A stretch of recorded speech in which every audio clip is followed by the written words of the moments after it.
choisi Jésus pour guider ma vie. Mon bien-aimé Jésus, il est à moi, je suis à lui. J'ai choisi Jésus pour guider ma vie. Mon bien-aimé Jésus, il est à moi, je suis à lui. J'ai choisi Jésus pour guider ma vie.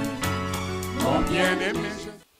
Bonjour bien-aimés, que le Seigneur soit béni pour cette opportunité d'écouter sa parole. Sa parole, c'est la vie. Sa parole nous amène à faire sa volonté. Et sa parole est glorieuse. Et aujourd'hui, nous allons reparler d'un passage dont on a déjà parlé. C'est dans Matthieu chapitre 22. Dans Matthieu chapitre 22, ça s'appelle la parabole des invités ou la parabole des noces. Aujourd'hui, nous allons plus l'appeler la parabole des noces. Voilà, parce que nous allons beaucoup plus nous intéresser aux enfants de Dieu. Donc c'est la parabole des invités aussi, parce que tout le monde est invité. Mais aujourd'hui, nous allons insister sur le fait que c'est la parabole des noces. Et nous allons lire Matthieu 22, 1 à 14.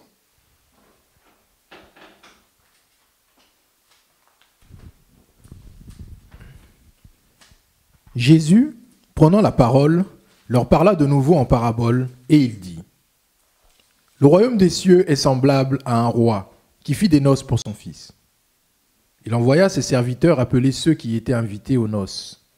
Mais ils ne voulurent pas venir. Il envoya encore d'autres serviteurs, en disant : « Dites aux conviés, voici, j'ai préparé mon festin, mes bœufs et mes bêtes grasses sont tués, tout est prêt, venez aux noces. » Mais, sans s'inquiéter de l'invitation, ils s'en allèrent. Celui-ci à son champ, celui-là à son trafic, et les autres se saisirent des serviteurs, les outragèrent et les tuèrent. Le roi fut irrité. Il envoya ses troupes, fit périr ses meurtriers et brûla leur ville. Alors il dit à ses serviteurs : « Les noces sont prêtes, mais les conviés n'en étaient pas dignes. Allez donc dans les carrefours et appelez aux noces tous ceux que vous trouverez. » Ses serviteurs allèrent dans les chemins, rassemblèrent tous ceux qu'ils trouvèrent, méchants et bons, et la salle des noces fut pleine de convives. Le roi entra pour voir ceux qui étaient à table, et il aperçut là un homme qui n'avait pas revêtu un habit de noces. Il lui dit : « Mon ami, comment es-tu entré ici sans avoir un habit de noces ? » Cet homme eut la bouche fermée. Alors le roi dit aux serviteurs : « Liez-lui les pieds et les mains, et jetez-le dans les ténèbres du dehors, où il y aura des pleurs et des grincements de dents. Car il y a beaucoup d'appelés, mais peu d'élus. » Amen. Donc il y a beaucoup d'appelés, mais peu d'élus. Vous savez, il y a cette parabole aussi dans Luc au chapitre 14, et il est dit que quand ils furent invités, il est dit qu'ils commencèrent unanimement à s'excuser. Le premier lui dit : « J'ai acheté un champ et je suis obligé d'aller le voir. Excuse-moi. » Et un autre dit : « J'ai acheté 5 paires de bœufs et je vais les essayer. Excuse-moi, je te prie. » Un autre dit : « Je viens de me marier et c'est pourquoi je ne puis aller. » Voilà. Donc il y avait des excuses de la part de ces personnes qui avaient été invitées. Bien-aimés, c'est très important pour toute chose de se mettre dans le contexte. Nous avons affaire à un roi. Donc nous sommes dans un royaume. Pour ceux qui ont vécu dans un royaume, la compréhension de cette parabole sera beaucoup plus claire. Mais nous voulons combler le manque concernant ceux qui n'ont jamais vécu dans un royaume. Vous savez, dans un royaume véritable, tout le pays est comme la maison du roi. Donc, ce n'est pas seulement le palais royal. Tout le pays, tout le territoire, avec ses humains, appartiennent au roi. C'est ça un royaume. Donc on appelle les humains d'un royaume les sujets du roi. Donc ils appartiennent au roi. Que ces gens-là rejettent une invitation du roi, c'est une offense suprême. Parce que l'invitation du roi est en réalité en même temps un ordre. Vous savez, dans un royaume, le roi te fait appeler, tu laisses tout et tu le suis. Vous comprenez maintenant, quand Jésus-Christ, dans Luc 9, 57 à 60, il demande à quelqu'un, il lui dit, viens avec moi. Et la personne dit, non, mais j'ai encore telle chose. Jésus dit, non, qui met la main à la charrue, regarde en arrière, n'est pas digne de moi. Jésus parle vraiment dans le contexte du royaume. Il est le roi des rois. Quand il te dit, suis-moi, tu viens. Il y a un autre qui a dit, mais je dois aller d'abord enterrer mon père. Jésus lui dit, laisse les morts enterrer leurs morts. Toi, suis-moi pour aller annoncer le royaume. Bien-aimé, Jésus est vraiment dans la posture, dans la position d'un roi quand il appelle.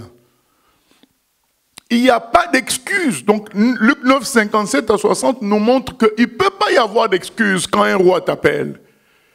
Parce que tu es à lui. Nous qui avons vécu dans un royaume, moi j'ai vécu au royaume du Maroc, je sais ce que c'est qu'un roi, un vrai roi. Toute la terre du royaume, c'est à lui.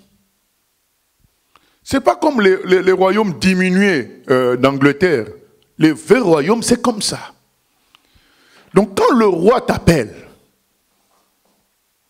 c'est comme si on appuyait sur une télécommande. On réagit tout de suite à l'appel du roi, à l'écoute. On se met à l'écoute de ses attentes. Parce que certaines personnes en lisant comme ça peuvent trouver ça normal, mais ils n'avaient pas le temps, ainsi de suite. Bien aimé, c'est mal comprendre de quoi il s'agit. Et Jésus le dit, le royaume des cieux est semblable à un roi qui fit des noces pour son fils. Vous savez, du temps de Jésus, il y avait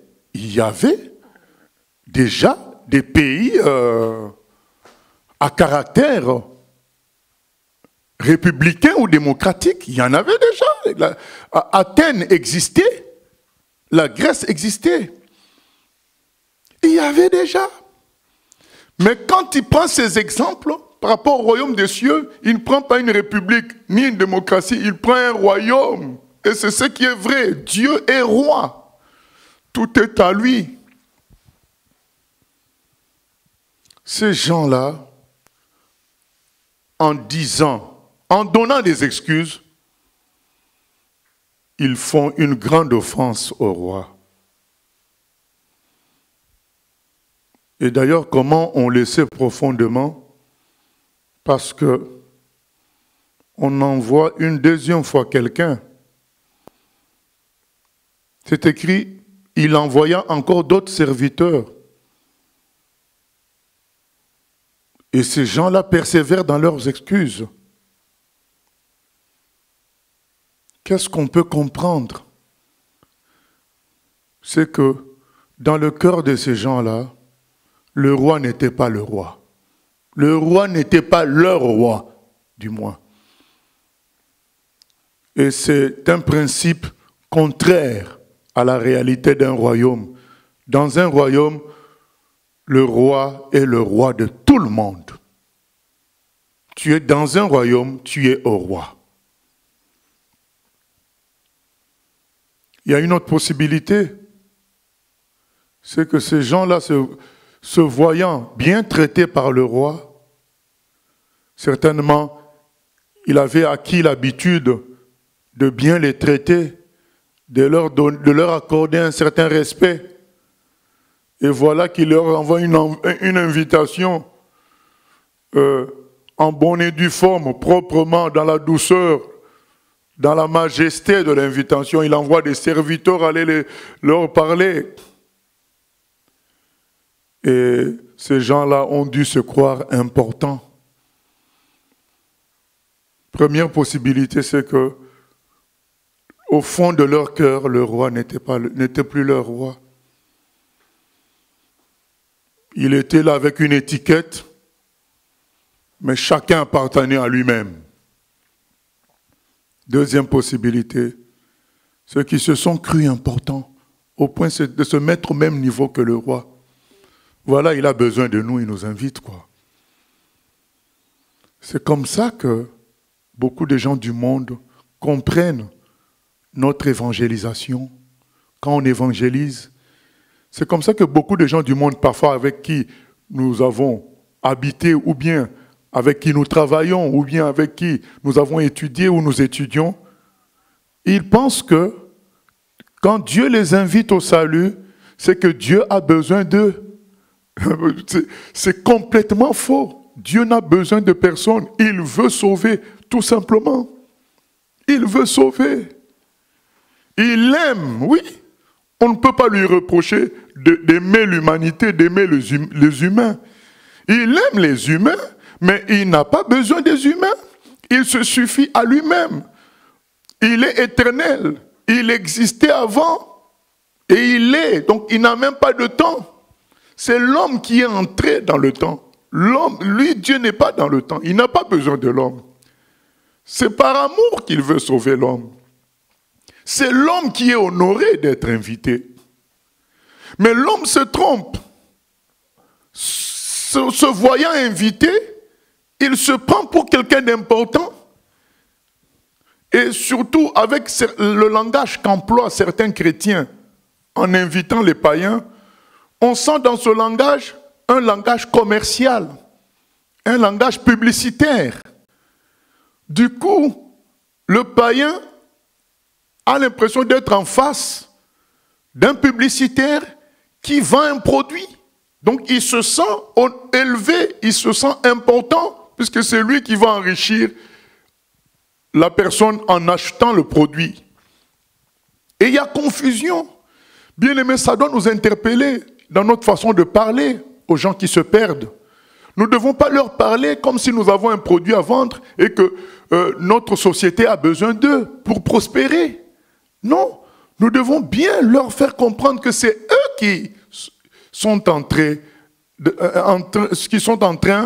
d'aller dans la perdition éternelle, et que Dieu veut les sauver. Il faut que ça soit clair. Nous ne cherchons pas à vendre un produit, nous invitons les gens au salut. Ces gens-là, ils ont dit non. Ça montre, bien aimé, que le roi n'avait plus cette qualité de roi dans leur cœur. Ces gens-là sont devenus orgueilleux parce que le roi leur a fait grâce de beaucoup de choses, jusqu'à les inviter aux noces.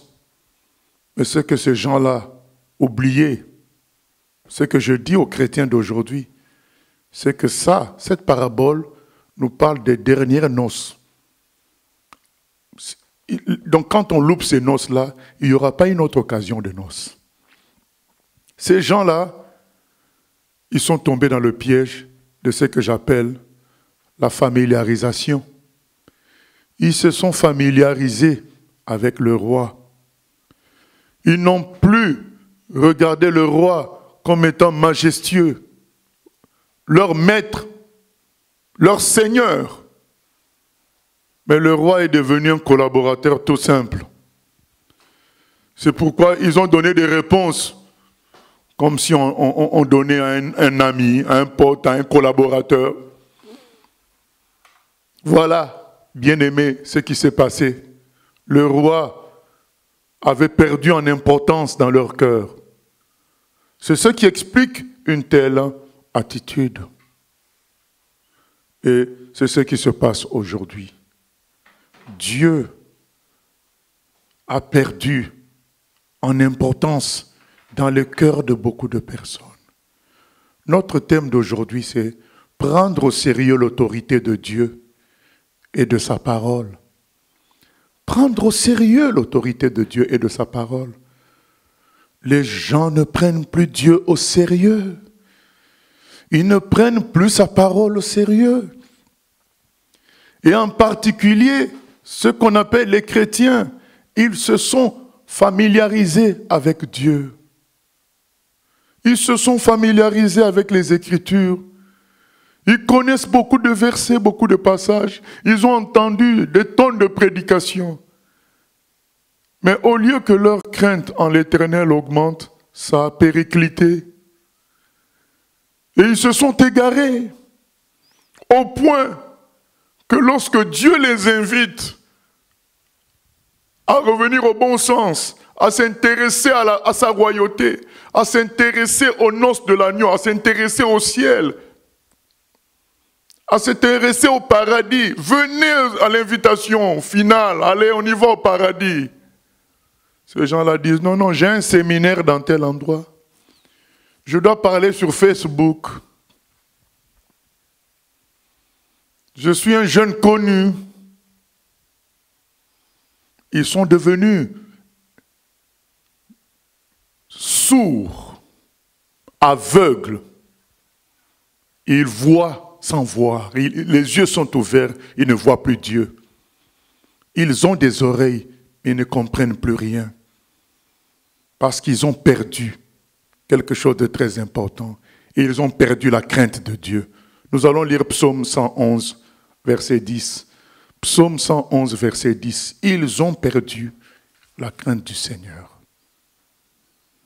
Chacun est en Christ, beaucoup sont en Christ, comme juste une religion, comme une pratique, comme on serait fanatique d'un club de football.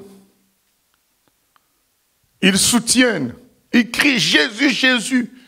Mais c'est des supporters de football, de clubs de football. Il n'y a plus la crainte de Dieu. Il n'y a plus le respect de Dieu. Où tu dis, me voici Seigneur, qu'est-ce que tu attends de moi? Il n'y a plus du tout ça. Il y a les programmations personnelles. Tiens, il faut que je fasse ceci, il faut que je fasse cela. Ben, avec la grâce que Dieu m'a donnée, je dois faire ceci. Donc, chacun fait sa programmation. Maintenant, quand Dieu dit, entre dans mon programme, ces gens-là n'entendent plus. Ils osent même dire à Dieu, mais non, non, non, j'ai déjà programmé telle chose. Et ils disent même, c'est Dieu qui m'a inspiré. En réalité, c'est eux-mêmes. Ils n'écoutent plus Dieu. Il y a eu familiarisation avec Dieu dans les milieux chrétiens. Et Dieu n'est pas d'accord avec ça. Et Dieu, à travers cette parabole, il nous montre là où ça finira. Ça finira par le fait que beaucoup vont rejeter Dieu. Alors que clairement, il va les inviter. Arrêtez avec le mondanisme. Arrêtez avec le mélange entre le monde et Dieu. Arrêtez avec les méthodes du monde dans le service du Seigneur. Ils vont dire non, non, non, c'est ma méthode qui marche. On aura beau leur montrer comment ça se passait dans la Bible. Ils vont dire non, non, non, non, non. C'était la vieille époque. Maintenant, ce qui marche, c'est tel système. Nous, on prêche Dieu dans ce système-là et ça marche. Dieu dira, ah, maintenant il faut savoir, c'est qui que vous prêchez. Si c'est moi que vous prêchez, mais moi je vous montre la façon de faire. Si c'est réellement moi que vous prêchez, vous devez suivre la façon que j'ai fixée dans ma parole. Nous allons lire Psaume 111, verset 10. La crainte de l'Éternel est le commencement de la sagesse. Tous ceux qui l'observent ont une raison saine. La crainte de l'Éternel, c'est le commencement de la sagesse. Quand tu te dis, je suis petit, quand tu te dis, mais Seigneur, tu m'envoies prêcher, si tu ne m'accompagnes pas, Qu'est-ce que je veux dire? Quand tu ne réalises pas ta petitesse pour dire, oh Seigneur, je suis tellement petit, toi seul est grand. Prends-moi, conduis-moi, parle-moi. Tu n'auras pas une raison saine. Tu n'auras pas la sagesse. Quand tu ne crains pas Dieu pour reconnaître qu'il est plus grand que toi, qu'il ne se trompe pas, que tu as besoin de lui, qu'il t'a montré le chemin par les Écritures, par sa parole, quand tu penses que ce sont tes prophéties que tu tiens de je ne sais où, toi tu prétends que c'est Dieu, mais ça contredit les Écritures. Quand tu penses que parce que tu as des followers, des gens qui te suivent sur YouTube, tu crois que c'est ça qui te donne la patente comme quoi tu es de Dieu. Tu te trompes. Il y a des coachs spirituels, des coachs même pas spirituels, des coachs de vie, des coachs qui enseignent aux gens comment s'habiller, comment se maquiller. Ça existe sur YouTube. Ils ont beaucoup de suiveurs. Il y a ce qu'on appelle des influenceurs. Ils ont beaucoup d'abonnés. Avoir beaucoup d'abonnés n'est pas synonyme de vérité. La vérité, c'est dans les Écritures. Et Psaume 111, 10 dit ceci.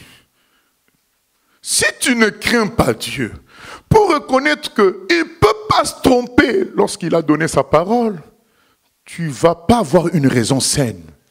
Ce qui fait que le jour où Dieu viendra d'une manière évidente, tu ne le reconnaîtras même pas. L'invitation est claire. On vient voir ces gens-là une fois, 2 fois pour leur dire, mais le roi a dit que tout est prêt. Vous attendez quoi? Oh non mais, oh non mais. Ils se sont familiarisés en prétendant même que ce qu'ils font, c'est de Dieu. Et c'est ce que les Écritures nous disent dans 2 Timothée 4. Les gens se donneront de foules de docteurs. Eux-mêmes, ils se donnent de docteurs pour leur enseigner de fausses choses. Donc, ils se disent, oui, mais ce que nous faisons, c'est de Dieu, puisque c'est au nom de Dieu. Non, faire les choses au nom de Dieu, ça ne veut pas dire que c'est de Dieu. Pour que ça soit de Dieu, il faut que ça corresponde aux Écritures. Il faut que ça corresponde à une attitude de notre part où on laisse Dieu faire. On laisse Dieu nous entraîner. Jésus a dit à Nicodème, être d'esprit, naître d'esprit, c'est comme le vent, ça souffle, tu ne sais pas d'où il vient, ni où il va, mais tu en entends le bruit. Ça t'entraîne. C'est Dieu qui t'entraîne. Ces gens-là ne sont pas entraînés par Dieu. Ils se disent chrétiens, mais ils ne sont pas entraînés par Dieu. Ils respectent une logique qu'ils ont héritée de leurs prédécesseurs, de leur église, de leur pays. Aujourd'hui, les gens entrent dans l'œcuménisme parce que leur église est entrée dans l'œcuménisme et eux aussi suivent. Mais 2 Corinthiens 6, 14 à 19 nous dit que l'œcuménisme est diabolique. Dieu ne permet pas. Apocalypse 13 nous dit que dans la fin des temps, il y aura une réunion spirituelle autour d'un être. Et les gens iront dedans parce qu'ils ne respectent plus Dieu. Ils ne prennent plus Dieu au sérieux, qui interdit le mélange, qui veut qu'on l'adore lui seul. Il a dit, tu adoreras le Seigneur ton Dieu, tu l'adoreras lui seul. Aujourd'hui, les gens disent, oui, il y a le coronavirus, un pasteur, un imam, un rabbin, et puis un prêtre catholique. Ils vont aller prier ensemble dans le palais de la nation. Ils vont aller prier ensemble dans tel endroit pour montrer l'unité devant Dieu, que tous les croyants prient ensemble. Et on donne même les heures de prière que les musulmans vont respecter, les catholiques vont respecter. Bien-aimé, c'est démoniaque. Ce n'est pas dans la parole de Dieu. Quand les bien-aimés dans la parole, il y a eu des événements, des difficultés, c'est les vrais de Dieu qui ont prié. C'est Ésaïe qui avait prié pour que Senquérib soit vaincu. Ésaïe avait prié. Il n'avait pas dit à n'importe qui de venir prier avec lui. Le Seigneur veut être servi en esprit et en vérité. Pas seulement en esprit, mais en vérité aussi, selon ses critères à lui. Daniel avait refusé de manger les mets du roi. Il n'a pas voulu faire du mélange. Il a voulu faire les choses selon ses critères à lui. Les critères fixés par son Dieu, par la parole de Dieu. On ne respecte plus Dieu. On s'est familiarisé. Parce qu'il nous a bien traités. Au moment où nous écartions de sa volonté, il ne nous a pas frappés tout de suite. Au moment où nous dévions, il ne nous a pas frappés tout de suite. Alors ces gens-là ont commencé à considérer qu'il n'était pas si roi que ça. Il n'était pas si fort que cela. Parce que là, j'ai fait un coup, il n'a rien fait. J'ai fait telle chose, il n'a rien fait. Du coup, il y a eu généralisation du manque de respect vis-à-vis de Dieu. C'est l'époque que nous vivons. Le manque de respect vis-à-vis de Dieu. La crainte de Dieu a disparu parce que Dieu n'a pas frappé toujours tout de suite. Mais la parole de Dieu ne change pas. Dieu dit que le jugement commencera dans sa maison. Nous allons lire 1 Pierre 4, 17 à 18. Dieu montrera que seule la vérité compte. Il montrera cela. Il montrera que le jugement est une réalité. Nous venons de vivre ça avec le coronavirus. Son jugement est une réalité. Il peut bloquer l'économie mondiale. On vient de voir la réalité de Dieu maintenant. Mais ce n'est pas fini.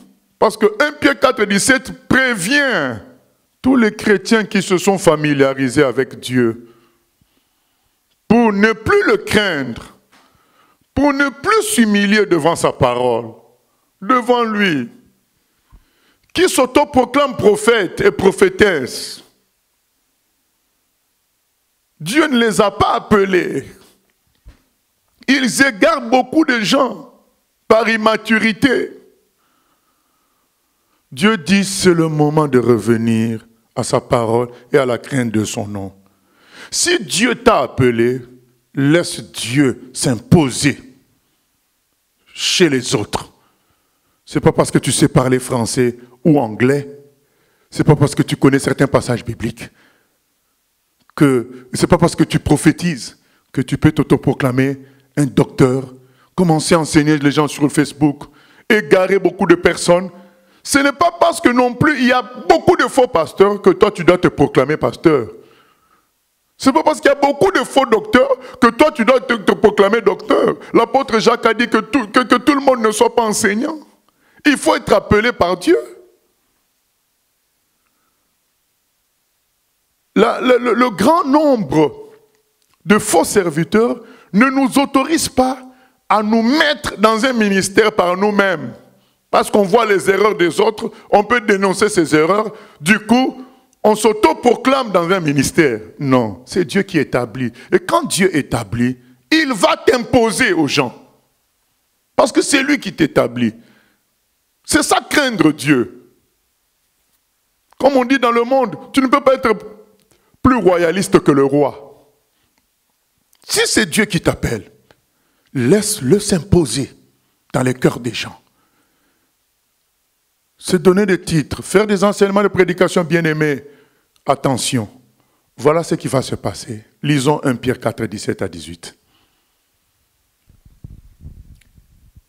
Car c'est le moment où le jugement va commencer par la maison de Dieu. Or, si c'est par nous qu'il commence, quelle sera la fin de ceux qui n'obéissent pas à l'évangile de Dieu? Et si le juste se sauve avec peine, que deviendront l'impie et le pécheur? Bien-aimé, c'est ça. Le moment que nous vivons, c'est un moment où le jugement va commencer dans la maison de Dieu, c'est-à-dire dans les milieux de ceux qui se disent de Dieu. Dieu fait la dernière invitation. Il vient de nous faire un tir de sommation par ce que nous sommes en train de vivre. Et beaucoup qui ne saisissent pas vont être jugés publiquement. Il va y avoir scandale sur scandale. Il va y avoir, bien aimé, il va y avoir une apostasie flagrante. C'est-à-dire que les gens qui venaient par habituation, par familiarisation de Dieu dans les églises, ils vont clairement apostasier. Ils vont clairement tenir de propos diaboliques. Ils vont clairement tenir de propos anti-Bible. Ce n'est pas moi qui le dis. Les deux passages qu'on vient de lire, 1 Pierre 4, 17 à 18 et Matthieu 22, ce passage-là nous montre des sujets du roi qui disent « on ne vient pas ». Le roi envoie quelqu'un d'autre pour insister. Il répète la même chose avec des excuses. Mais au fond, pour quelqu'un qui connaît un royaume, au fond d'eux, bien-aimés, en réalité, il n'y a plus la considération du roi. Dans un royaume, je vous en prie, frère, écoutez-moi, sœur, il n'y a pas d'excuse quand le roi parle.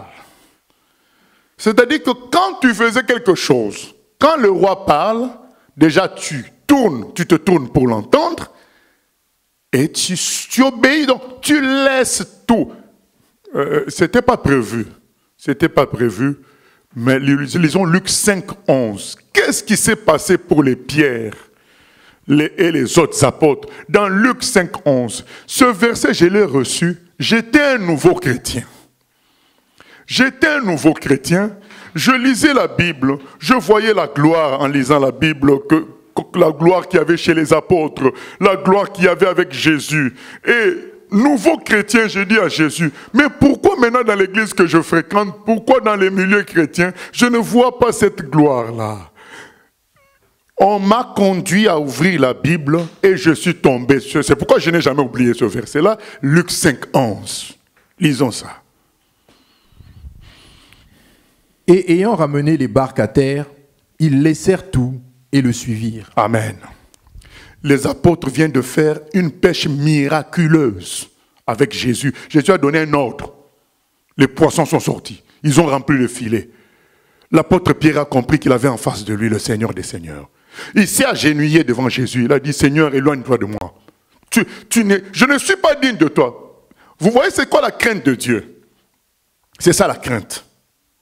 Aujourd'hui, quand nous voyons un miracle, qu'est-ce qui se passe? On commence à témoigner partout. Dieu a fait des miracles avec moi. Dieu a fait des miracles. Ça devient un trophée. Mais Pierre, quand il a vu le miracle des poissons, alors que lui, il avait pêché pendant toute la nuit, il n'avait pas obtenu de poissons. Et le matin, à la mauvaise heure, Jésus lui dit, jette le filet. Les filets se remplissent au point de craquer. Quand Pierre voit ça, il tremble, il s'agenouille. Il dit, Seigneur, éloigne-toi de moi. Je suis un homme pécheur. Éloigne-toi. C'est ça la crainte. La crainte, c'est de dire, oh Seigneur, comment, après avoir chanté un beau chant, la crainte, c'est de dire, oh Seigneur, qui suis-je que tu m'aies choisi pour chanter un tel chant? Les gens écoutent, Seigneur, comme si j'étais parfait. Je ne suis pas du tout parfait, Seigneur, pardonne-moi. C'est-à-dire, quand tu vois l'effet de ce que Dieu fait dans ta vie, ça crée le respect envers lui. Mais à notre époque, ça ne crée pas le respect. Ça devient un succès personnel. Oh, frères et sœurs, répentons-nous. C'est faux tout ça. Ça devrait amener la crainte de Dieu. Et quand ça a amené la crainte de Dieu, bien aimé, quand ils sont arrivés au rivage, sur le rivage, ils ont abandonné tous ces poissons. Ce n'est pas moi qui ai lu, c'est le diacre frère qui a lu. Ils abandonnèrent tout et le suivirent. Ce verset-là a marqué ma vie. Je sais qu'au fond de moi, si on doit suivre Jésus, on doit tout laisser et le suivre. C'est le roi. Il n'y a pas de discussion. ils abandonnèrent tout et le suivirent. Au fait, ils n'ont regardé qu'à lui désormais. Les Pierre et les apôtres, certains étaient mariés, hein, mais ils n'ont regardé plus qu'à Jésus. Nous allons revenir sur le regard exclusif sur le Seigneur. Ce que je veux dire encore, c'est quoi? Ce que je veux répéter, hein, c'est qu'en réalité, ils n'avaient plus la crainte du roi. Ils n'avaient plus le respect du roi. Ils n'avaient plus ça. C'est pourquoi ils se permettent de donner des excuses. Quiconque connaît la réalité d'un royaume, quand il voit que ces gens-là donnent une excuse, il sait que ces gens-là, c'est déjà des rebelles. C'est très simple. Quand tu connais ce que c'est qu'un royaume, tu entends que le ministre des Affaires étrangères n'est pas venu à la convocation du roi, à l'invitation du roi, parce qu'il avait l'anniversaire de sa fille au fond de toi. Tu sais que ce ministre-là, certainement, est en rébellion contre le roi. Certainement, il a un complot qu'il prépare. Parce qu'on ne peut pas avoir une raison à donner au roi quand il t'invite. Ce qui me dépasse, ce qui doit dépasser les gens qui connaissent ce que c'est qu'un royaume, c'est que ce n'est même pas une convocation, c'est une invitation. Donc quelque chose de doux, quelque chose d'agréable. Une invitation, ce n'est pas pour venir donner des soins médicaux, ce n'est pas pour venir creuser un trou. Une invitation aux noces. Ils sont honorés, mais ils refusent. Ça montre leur méchanceté.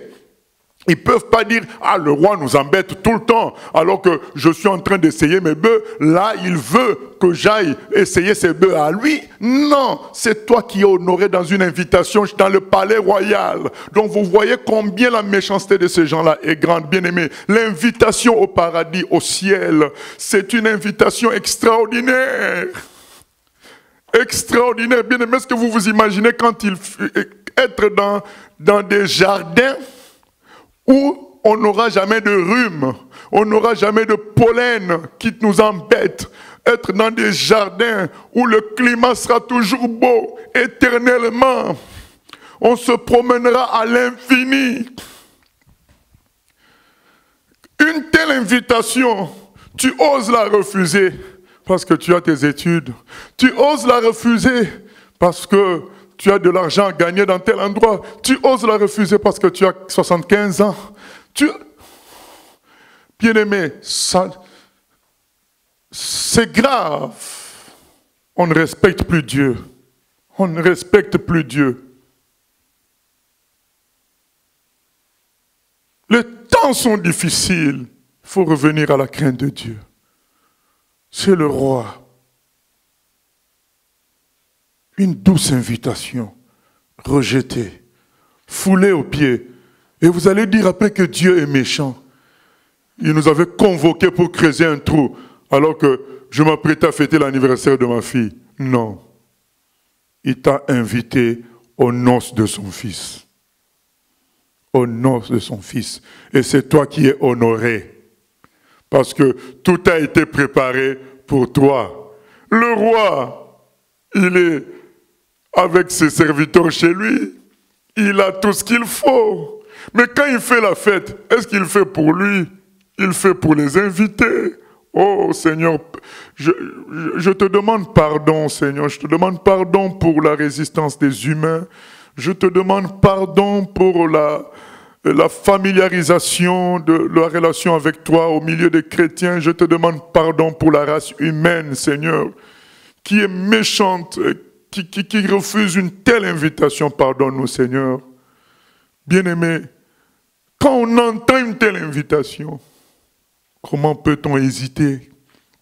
Il n'y a plus la crainte de Dieu. Il n'y a plus la crainte de Dieu. Et le Seigneur dit qu'il va juger les gens. C'est-à-dire ceux qui étaient tolérés et laissés cachés par Dieu, Dieu va le mettre en surface. Dieu va montrer que beaucoup de chrétiens ne le sont pas. Dieu va montrer aux païens qu'il y a du souci à se faire. Le jugement de Dieu va commencer dans sa maison. Nous insistons sur ça aujourd'hui. Et quand, bien-aimés, on saisit ces choses, on dit, Seigneur, pardon, nous voulons à nouveau te considérer comme le roi que tu es. Pas le roi seulement de l'univers, mais le roi de ma vie. Dire comme l'apôtre Paul sur le chemin de Damas, Seigneur, que veux-tu que je fasse? Et non pas se concocter multiples programmes en fonction de notre intelligence, en fonction de notre savoir, en fonction de nos moyens financiers. Il y en a qui voyagent, ils se disent chrétiens, ils ne demandent jamais à Dieu.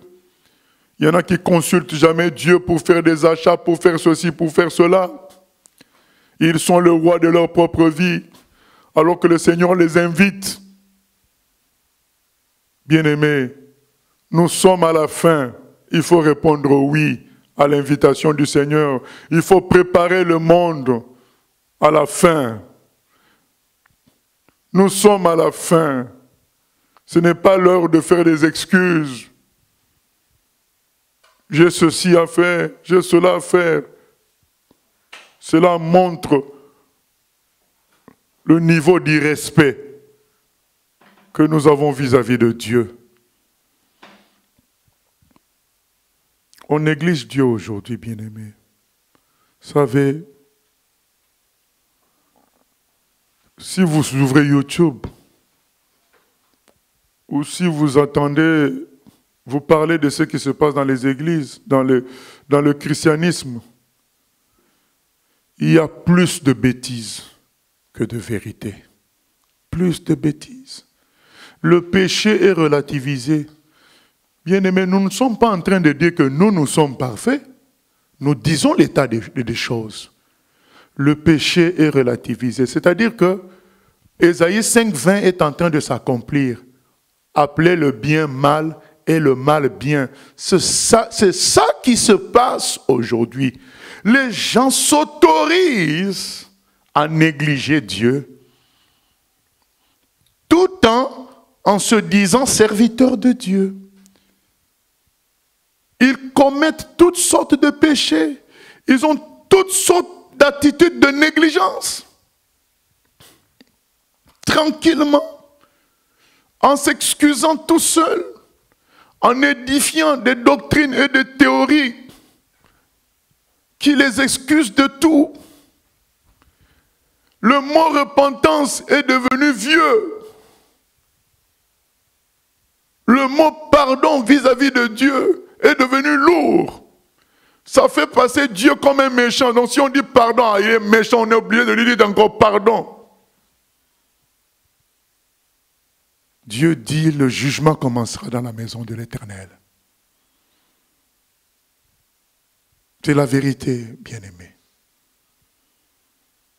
Le péché, c'est une des manifestations de la résistance à Dieu, du non-respect. Je n'ai pas dit que si on a péché, c'est qu'on ne craint pas Dieu.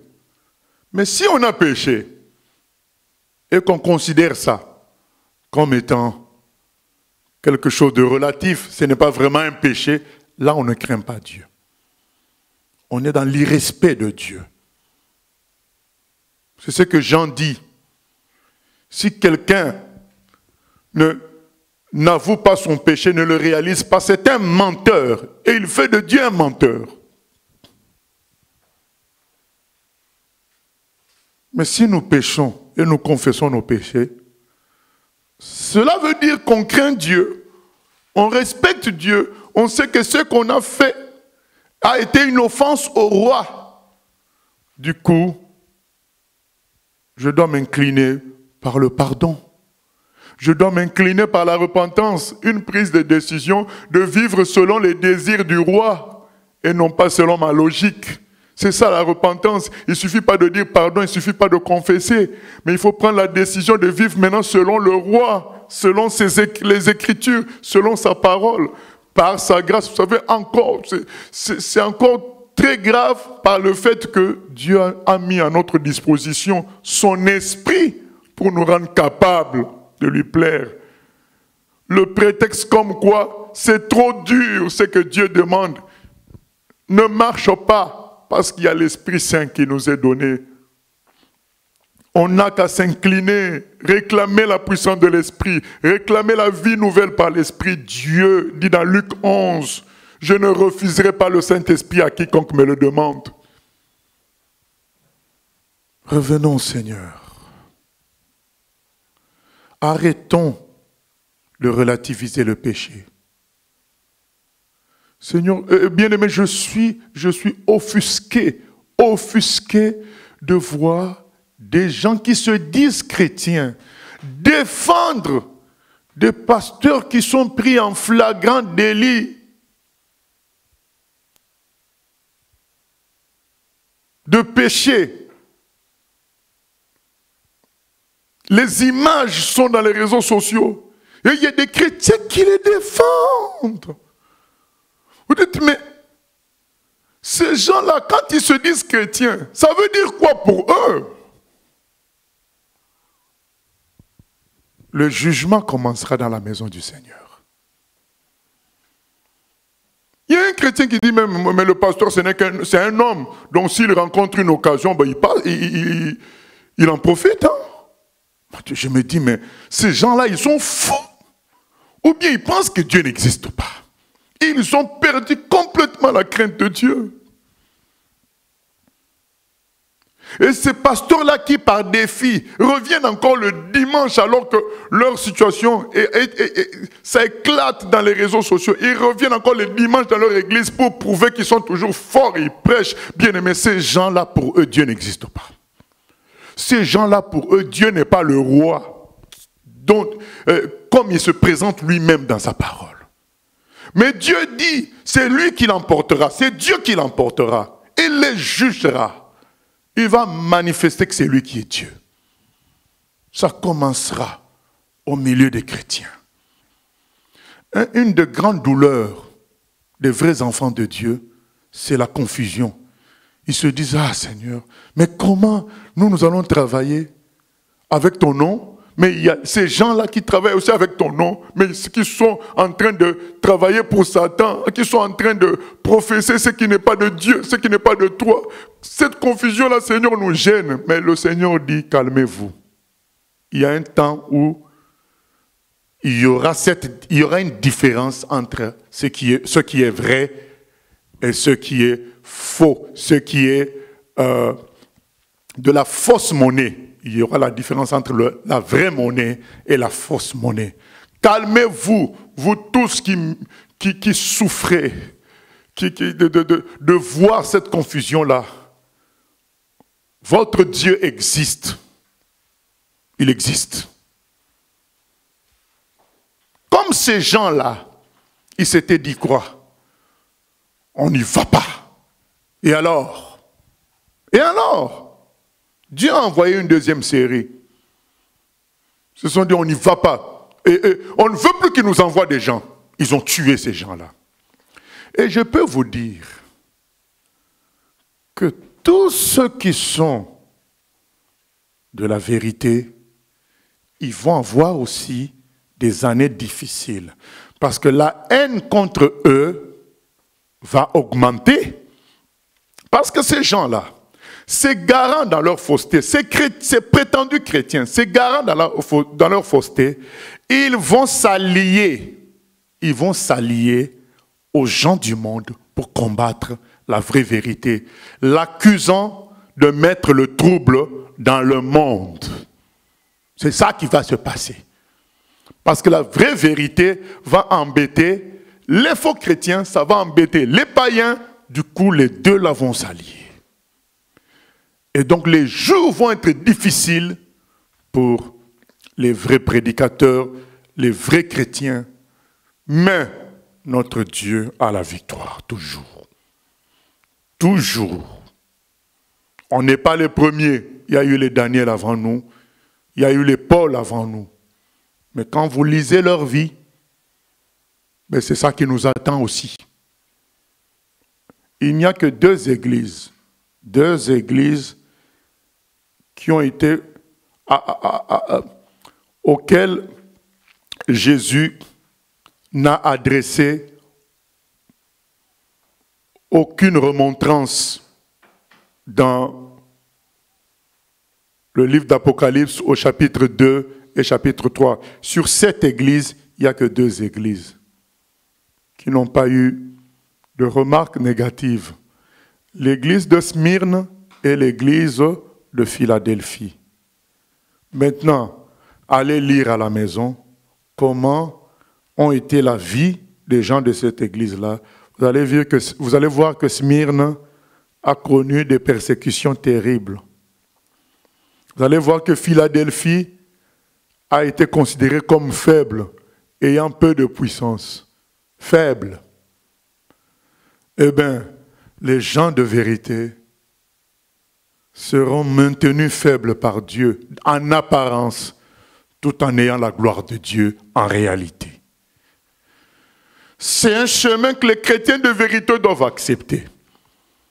Si tu es chrétien de vérité, mais tu veux le succès des gens de fausseté, tu te mets dans un chemin qui n'est pas celui des vrais enfants de Dieu. C'est ça la réalité.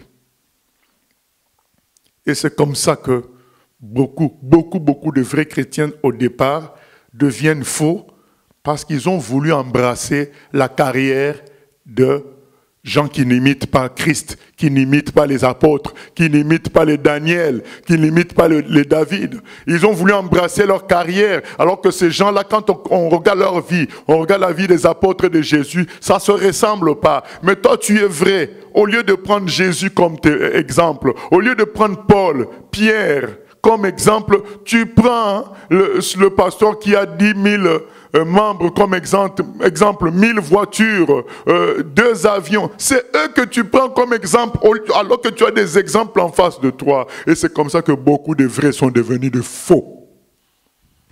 C'est comme ça. Ils se sont trompés de modèle. La relativisation du péché, c'est une démonstration de l'irrespect vis-à-vis de Dieu. C'est ça qui se passe aujourd'hui. Bien-aimés, le sang de Jésus est là pour nous purifier de tout péché. Alors, choisissons la sainteté, choisissons la vérité. Et s'il arrivait qu'on tombe, demandons pardon au Seigneur. Et le sang de Jésus nous purifiera. 1 Jean 1,7, 1 Jean 1,9. Deuxième point qu'on vit aujourd'hui qui montre la négligence, l'irrespect vis-à-vis de Dieu, le manque de crainte de l'Éternel, c'est la non-utilisation de la parole de Dieu comme un moyen de vie, comme moyen de travail, comme projet. Beaucoup de chrétiens n'utilisent la parole de Dieu aujourd'hui que pour ne pas faire le mal.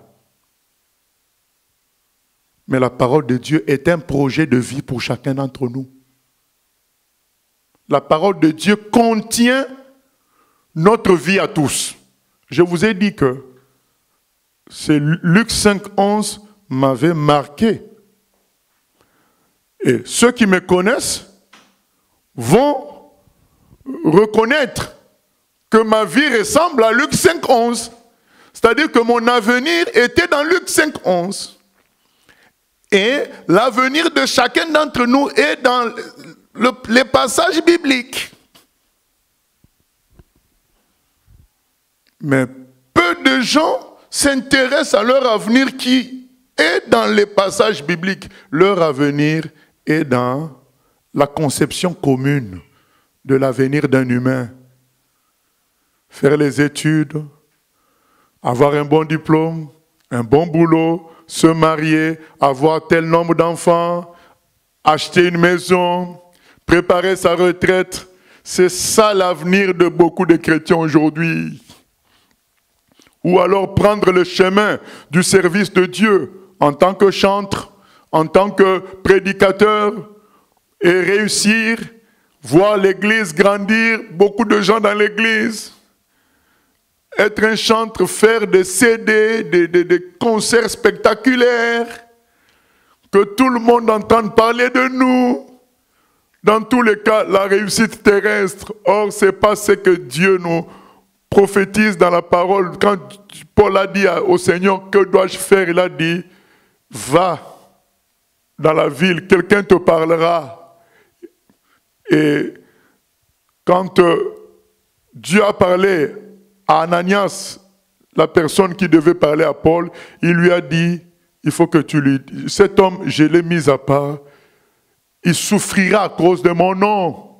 Il prêchera au roi, il prêchera aux gens dans ce monde. Et il souffrira dans ce ministère-là.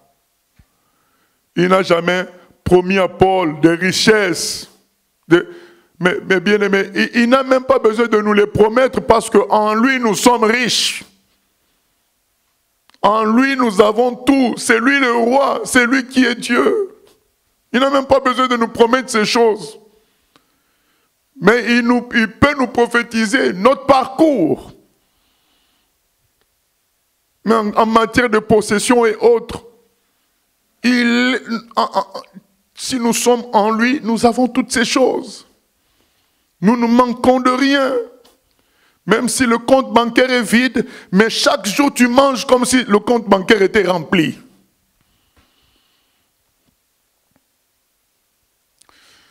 Revenons à l'utilisation de la Bible. Chaque jour dans ta vie, tu prends la Bible, tu lis pour écouter l'orientation divine. Notre avenir se trouve dans la Bible. Les décisions que nous prenons doivent s'inspirer de la parole de Dieu. La parole de Dieu, c'est les briques que nous utilisons pour construire tout ce que nous avons construit sur terre et qui est comme un pont qui nous amène au ciel. La construction de tout ce qu'on fait sur terre par la parole de Dieu n'est jamais quelque chose de terrestre, c'est toujours quelque chose qui est relié au ciel.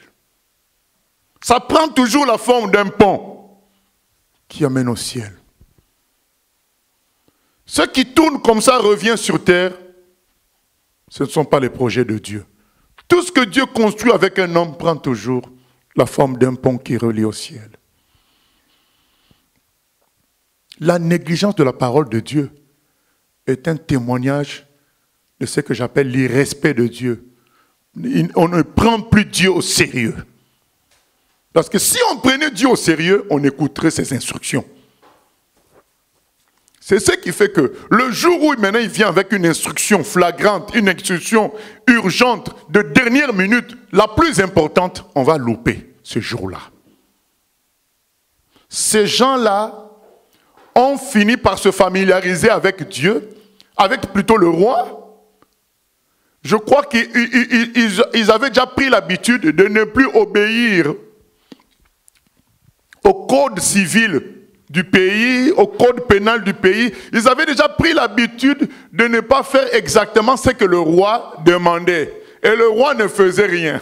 Et comme le roi ne faisait rien, ils se sont dit, oh, on peut toujours continuer. Et c'est là que 1 Pierre 4, 17, 18 va réveiller les gens. Le jugement commencera dans la maison de Dieu. Dieu jugera dans sa maison. Après, il prendra le noyau qu'il faut pour maintenant aller inviter les païens de dernière minute. Beaucoup seront sauvés comme le voleur à la croix. En dernière minute, beaucoup de païens seront sauvés. Beaucoup.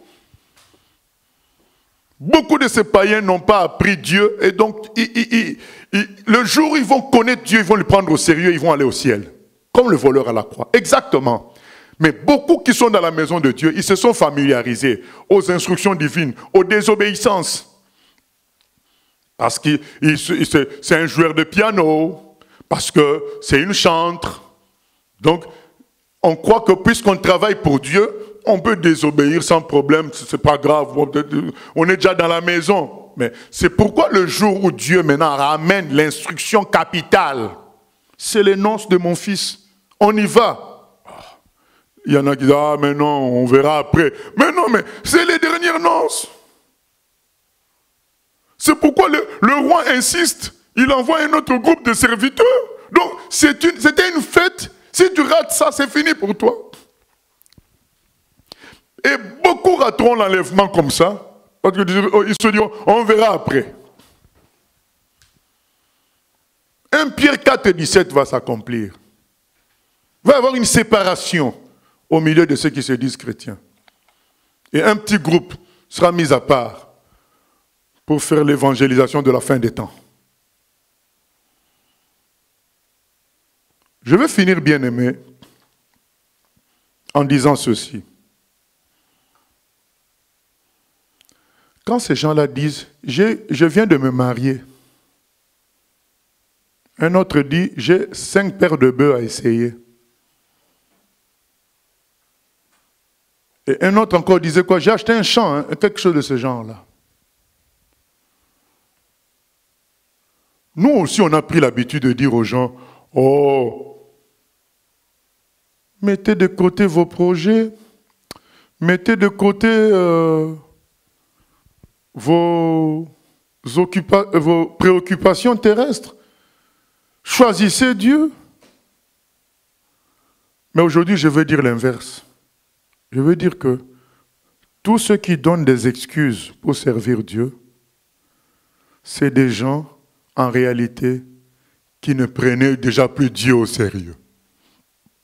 C'est tout. La vraie raison, ce n'est pas le mariage. Ce n'est pas la vraie raison du fait que ces gens-là ne prennent pas Dieu au sérieux. La vraie raison, ce n'est pas leur boulot, ce n'est pas leur entreprise. C'est ce que je pensais aussi avant. Ce n'est pas la vraie raison. La vraie raison, c'est que ça a commencé déjà par le fait que dans leur cœur, ils ne prennent plus Dieu au sérieux. Et c'est ce qui fait qu'un vide se crée. Il n'y a pas le Dieu d'Abraham, d'Isaac qui remplit leur vie. Un vide se crée. Ils sont obligés de combler ce vide par les choses de la terre. La vraie raison, c'est qu'ils ne se sont pas intéressés à Dieu. Vous savez, il y a un passage qui dit dans 2 Thessaloniciens 2, vers le verset 9, il est dit que les gens iront dans la puissance d'égarement, dans le mensonge, parce qu'ils n'ont pas reçu l'amour de la vérité ou aimé la parole de Dieu. C'est-à-dire que, s'étant détournés de la parole de Dieu, leur cœur, qui est un cœur illimité, un humain c'est un être illimité, son cœur a besoin de quelque chose d'être rempli de quelque chose. Donc puisqu'il ne s'est pas laissé remplir de Dieu, il va beaucoup plus s'intéresser aux choses de la terre. Et nous redonnons le même conseil. Tournons nos regards vers Dieu.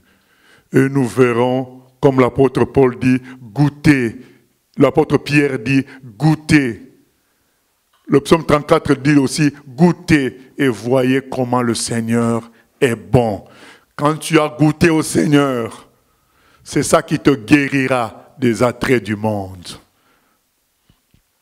On ne va pas chaque jour dire aux gens, attention aux attraits du monde.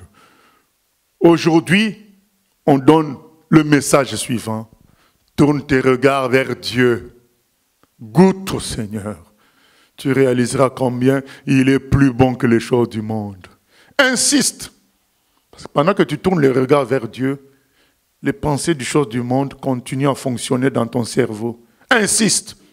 Dis Seigneur, la délivrance viendra par ta vie. La délivrance viendra par les choses du ciel qui entreront en moi. Elles auront beaucoup plus de goût que les choses que je vois.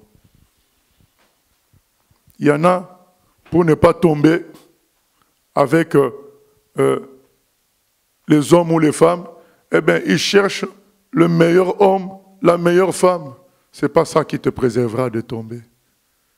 C'est quand tu goûtes à Dieu comme le plus grand partenaire, le plus glorieux, le plus beau, le meilleur. C'est ça qui te guérira de tout. Ce n'est pas en ayant une très belle voiture que ça te guérira d'envier la voiture de quelqu'un d'autre. Pas du tout. Tu es dans un circuit faux. C'est quand tu goûtes au fait que Dieu est ton vrai transport. Vous savez, Philippe, il parlait avec l'eunuque éthiopien dans Actes des Apôtres chapitre 8. Mais il nous a dit qu'il a été enlevé et amené ailleurs. Quand tu sais que Dieu peut faire tout, quand tu t'habitues aux choses de Dieu, quand tu t'habitues à Dieu, quand tu vis avec lui, tu utilises la parole chaque jour, tu vas apprécier cette parole. Mais quand tu te détournes de ça, tu négliges par habitude, tu finis par considérer que ça n'a pas autant de poids que cela. C'est par habitude, parce qu'au début, tu l'as considéré. Mais avec le temps, puisqu'elle est à ta portée, nous avions donné récemment cet exemple. Un bijoutier va toujours considérer que ces diamants qui sont dans les vitrines et l'or et les perles, il va toujours les considérer comme ayant beaucoup de valeur. Pourtant, il les voit tous les jours. Il ne va jamais se familiariser avec ça pour dire « Oh non, mais ça n'a plus beaucoup de valeur. » Non, pour lui, ça a toujours beaucoup de valeur parce qu'il sait que c'est du diamant. C'est de l'or, c'est des perles. Mais nous avons des perles, du diamant, mais à force de le voir tous les jours, on finit par les considérer comme un livre d'histoire. On finit par les considérer comme un code civil, un code pénal. Et c'est ça qui nous fait perdre de la gloire, de la vie. Et c'est ça qui fait que nous commençons maintenant à apprécier les choses de la terre, à aimer les choses de la terre. Et du coup, quand Dieu vient, on dit « Oh, mais non, attends. Je dois d'abord regarder le grand pâtissier. Attends. Je dois aller faire les soldes d'abord. Attends. Et surtout les gens qui vont payer l'enlèvement. Arrêtez avec vos histoires d'enlèvement là. Ah ben. Parce que ça va te priver du mariage que tu prépares dans 2 ans. Bien-aimé. Non. Tournons le regard vers Dieu. Nous réaliserons combien il est bon. En réalité, les préoccupations que ces gens-là ont utilisées comme excuse, ça vient du fait que, déjà dans leur cœur, ils négligeaient le roi. C'est tout. C'est tout. La vraie raison, c'est la négligence du roi. Ce ne sont pas ces préoccupations-là. Quelqu'un qui connaît un royaume, il sait que dès que le roi dit quelque chose, tu laisses tout ce que tu faisais, tu suis le roi. Avec le roi du Maroc, moi j'ai connu Hassan II.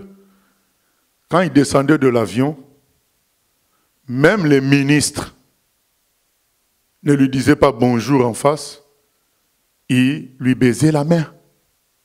Il se prosternait, baisait la main. Ça c'est le roi. Et ce roi-là va te dire, il y a la fête aujourd'hui. Tu dis, non mais moi j'ai un anniversaire. Bien aimé, c'est qu'on n'est plus dans un royaume là. On est dans la République. Mais le ciel, ce n'est pas une république, c'est un royaume avec le roi des rois qui est notre Dieu. Bien-aimés, lisons 1 Corinthiens 6, j'avais oublié ce verset-là, 1 Corinthiens 6, 19 à 20. Ce qui manque aux gens, c'est la conscience que nous appartenons à Dieu. C'est la conscience que nous appartenons à Dieu. C'est ça qui a fait que ces gens-là ont résisté au roi. 1 Corinthiens 6, 19 à 20. Ne savez-vous pas que votre corps est le temple du Saint-Esprit qui est en vous, que vous avez reçu Dieu et que vous ne vous appartenez point à vous-même? Car vous avez été rachetés à un grand prix. Glorifiez donc Dieu dans votre corps et dans votre esprit qui appartiennent à Dieu. Ah, amen. Ne savez-vous pas que vous ne vous appartenez pas? Vous appartenez à Dieu. Alors laissez-vous comme instrument pour sa gloire puisque vous lui appartenez. C'est ce défaut-là qui fait la chute de beaucoup de chrétiens. Ils ne réalisent pas qu'ils appartiennent à Dieu. C'est pourquoi ils peuvent lui dire « Non, je suis occupé. Non, j'ai tel projet. Non. » Mais quelqu'un qui sait qu'il appartient à Dieu, il laisse Dieu faire. C'est ça qui fait la qualité des anciens serviteurs. Je vous ai parlé des gens qui étaient persécutés en Roumanie. Quand on était en train de les torturer, et on leur disait, mais comment vous ne voulez pas vous sortir de cette torture juste en reniant Jésus? On vous laisse tranquille. Et ils donnaient la réponse suivante à leur bourreau, mais ce n'est plus notre vie pour que nous essayions de nous soustraire à votre méchanceté. C'est la vie de Jésus. Nous, on n'a plus de vie à nous. Notre vie est à Jésus. Nous ne pouvons plus décider de faire quoi que ce soit pour nous soustraire à vous. C'est Jésus qui décide, puisque ce n'est plus notre vie. Ah, quand j'ai entendu ça, j'ai dit, Seigneur, c'est ça la pure vérité. On ne s'appartient plus. Il y a des gens qui disent, ah, je ne comprends pas. J'ai sollicité telle chose, ça n'a pas marché. J'ai fait ceci, ça n'a pas marché. Oh, mais ce n'est plus ta vie. Dis plutôt, Seigneur, tu attends quoi de moi? C'est tout. Tu attends quoi de moi? Il n'y a plus ce réflexe-là. C'est ça qui explique le non-respect de Dieu aujourd'hui. Le païen qui est là tout tranquille en train de mener sa vie, il ne réalise pas qu'il ne s'est pas créé, mais lui il est encore païen. Mais toi qui es enfant de Dieu, le Seigneur dit dans le passage qu'on vient de lire que doublement nous lui appartenons. 1, par la création, 2, par le salut en Jésus. Donc non seulement qu'il nous a créés, alors qu'on était perdus, il nous a sauvés. Donc nous lui appartenons doublement. Doublement. Raison de plus, je dis que ma vie va servir à la gloire de Dieu. Je veux m'intéresser à son projet pour moi, à son plan pour moi. Je vais lire la parole. Il y a des exemples de projets dans la parole. C'est ça qui fait la qualité de nos anciens. Abraham, vous savez, Abraham n'a pas connu une vie facile. Mais qu'est-ce qui a fait qu'il est resté fidèle à Dieu? C'est la sensation d'appartenance, la conscience d'appartenance à Dieu.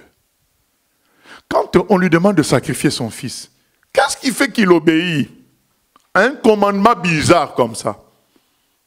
Tout simplement parce que c'est le roi qui le dit. C'est tout. Il ne faut pas croire que c'était logique dans la tête d'Abraham, pas du tout.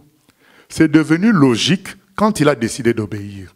C'est là qu'il a reçu la révélation de la résurrection possible par Dieu. Mais il a d'abord obéi parce que c'est le roi qui disait. La qualité des anciens serviteurs de Dieu, c'était leur crainte de Dieu. Ils craignaient Dieu. Quand David est chassé du pouvoir par son fils, vous croyez que c'est un moment agréable? Il pouvait aussi se rebeller contre Dieu. Il pouvait prendre un autre chemin. Mais il a dit aux gens, c'est Dieu qui l'a décidé. Je m'incline. En pleurant devant lui, peut-être qu'il aura pitié de moi et il me ramènera comme roi. C'est l'attitude des grands. Craindre Dieu. Même si on ne comprend pas tout, même si on est un peu mécontent, mais on cède. Parce que c'est le roi qui a décidé. Ma vie est entre ses mains. Je lui appartiens. Job, sa femme lui dit, maudit Dieu et meurt. Regarde tes souffrances quand même. Où est-il ce Dieu-là? Job dit à sa femme, ma femme, c'est Dieu qui avait donné les enfants. C'est Dieu qui avait donné les richesses. S'il les reprend, c'est lui qui les avait donnés. Conscience de quoi? De l'appartenance. Quand tu as cette conscience de l'appartenance à Dieu, ça te maintiendra dans la vérité jusqu'au bout. Ça ne veut pas dire que ta vie sera tout le temps agréable, mais cette conscience-là, que ma vie, elle appartient à Dieu, fera que tu te maintiendras dans le Seigneur. Quand Daniel entre dans la fosse aux lions, parce qu'il accepte qu'il meure mangé par les lions plutôt que de désobéir à son roi. On est toujours dans l'appartenance, c'est-à-dire qu'il dit, mais si ma vie, il a décidé pour ma vie d'être, que ce soit mangé par les lions, c'est sa décision. Je lui appartiens. Mais moi, je lui resterai attaché et fidèle. Quand Joseph reste fidèle à Dieu dans la prison, tout ça, c'est la sensation d'appartenance. Je suis à lui. Il décide pour moi. Isaac, vous vous souvenez d'Isaac? Isaac a été trompé par Jacob. Il a béni Jacob. Alors que lui, il voulait bénir qui? Il voulait bénir Ésaü. Maintenant, quand Ésaü lui fait rendre compte de la supercherie, il dit, mais tu as prié pour mon petit frère, c'est pas pour moi. Maintenant, prie pour moi. Dis les choses que tu avais prévu de dire et que tu as dites à mon frère. Isaac a dit à Ésaü, mon fils bien-aimé, je ne peux pas. Je reconnais par tout ce qui s'est passé la main de Dieu. Et je m'incline devant ça. Vous savez, ces gens-là étaient des grands aux yeux de Dieu. Lui, il avait décidé de bénir Ésaü. Mais il a compris que Dieu voulait que ce soit Jacob. Et même s'il y a eu supercherie, il n'a pas reculé.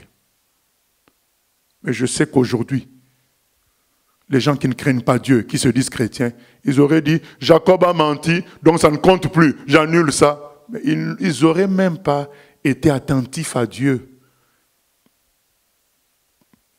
Eux-mêmes, ils allaient décider, c'est du mensonge. Mais Isaac était attentif à Dieu, il craignait Dieu. La crainte de Dieu n'existe pas aujourd'hui, n'existe plus pratiquement aujourd'hui. Les gens vont même utiliser des raisonnements purs, sains, pour dire, ah non, non, non, il y a eu le mensonge, ce n'est pas de Dieu. Mais Isaac craignait Dieu. Il a compris que c'était Dieu. Dieu lui a fait comprendre que c'est moi. Il a cédé. Il a cédé. Jacob, quand il bénit les fils de Joseph, il veut commencer par le petit, parce qu'il ne voyait plus bien. Joseph lui dit, mais non, papa, c'est pas l'aîné que tu touches là, c'est le petit. Jacob dit, laisse petit, laisse mon fils, c'est comme ça. C'est des gens qui savaient que Dieu pilotait tout. Le comportement des chrétiens aujourd'hui, c'est comme si Dieu fait des erreurs à tout moment. C'est à eux de redresser à chaque fois. C'est comme si Dieu ne sait pas ce qu'il fait dans leur vie. C'est à eux toujours de redresser. Le fils ne fait pas comme toi, mais il faut que tu l'amènes à faire comme toi, le même parcours que toi. Non, au lieu de le recommander à Dieu, c'est toi qui veux redresser son parcours par tes propres efforts. Redresser le parcours de ta fille par tes propres efforts. Les événements sont conduits par Dieu. Toi, tu veux les améliorer, les redresser. Mais Isaac, Jacob, ils ont dit laisse. Jacob a dit à Joseph, laisse. Moi-même, je cède à Dieu en faisant ce que je fais là. C'est comme ça. C'est ça les grands. Ils sont arrivés à craindre vraiment le Seigneur. C'est ça la réalité. On dit à Ananias, va prier pour un monsieur qui s'appelle Paul. Ananias dit à Dieu, mais oui, mais il nous persécutait. Dieu lui dit, mais c'est moi qui ai décidé comme ça. il est parti. Je ne m'appartiens plus. Et Dieu ne se trompe pas. Donc ce qui est écrit est vrai, est plus vrai que ce que je vois. Que ça me plaise ou pas, Seigneur, voilà notre prière pour clôturer. Seigneur, que ça me plaise ou pas, aide-moi à accomplir ta parole. Nous prions, Père éternel, pour te demander pardon d'avoir diminué en respect de ton nom, en crainte de ton nom. Nous avons cru, Seigneur, que tu étais un écrivain. Nous avons cru que tu étais un scientifique, Seigneur. Mais toi, tu n'es pas un scientifique, tu n'es pas un écrivain. Tu es le roi des rois, le créateur de l'univers, le Seigneur des seigneurs. Tu es la parole, tu es celui qui maintient toutes choses en vie. Tu es Dieu. Nous t'appartenons, Seigneur. À partir d'aujourd'hui, Seigneur, prends le contrôle de nos vies, conduis tout et aide-nous à respecter la façon dont tu nous conduis, la façon dont tu places les événements, la façon dont tu construis les choses. Seigneur, si tu nous as donné des autorités, que nous respections cet ordre-là. Seigneur, si tu nous as donné des enfants, que nous respections cela. Si tu nous as donné mari ou femme, que nous respections que c'est ta volonté, qu'on essaye, Seigneur, qu'on se laisse conduire par toi pour que tout soit bien, au lieu de vouloir faire les choses à notre manière, Seigneur. Et si tu nous as confié aussi des gens à notre charge, que nous ne puissions pas rejeter ceux qui peuvent paraître comme rebelles, mais que nous puissions les gérer selon ta parole, dans un esprit d'amour. Merci Seigneur pour ta bonté. Merci de nous aider vraiment à craindre ton nom dans ces temps de la fin. Que nous arrêtions de relativiser le péché, que nous arrêtions de déconsidérer ta parole, de faire notre vie par notre intelligence et non selon ta parole. À toi la gloire, la louange, au siècle des siècles, au nom de Jésus. Amen. Que le Seigneur nous bénisse. Nous nous retrouvons le mardi pour le thème suivant, la suite des événements. Je crois que beaucoup de questions ont été posées par rapport à cela. Après ce coronavirus, qu'est-ce qui va se passer jusqu'au retour du Seigneur? Nous n'allons pas dire chaque jour qu'est-ce qui va se passer. Nous allons prendre des éléments de la Bible pour donner une liste de points importants qui vont se manifester, qui vont se réaliser avant le retour du Seigneur, que ce n'est pas dans le but de retarder notre engagement avec lui et de se préparer juste à la fin, c'est dans le but d'avoir un repérage. Et ce repérage nous aidera, ça fera comme une sorte d'alarme à chaque fois. Voilà.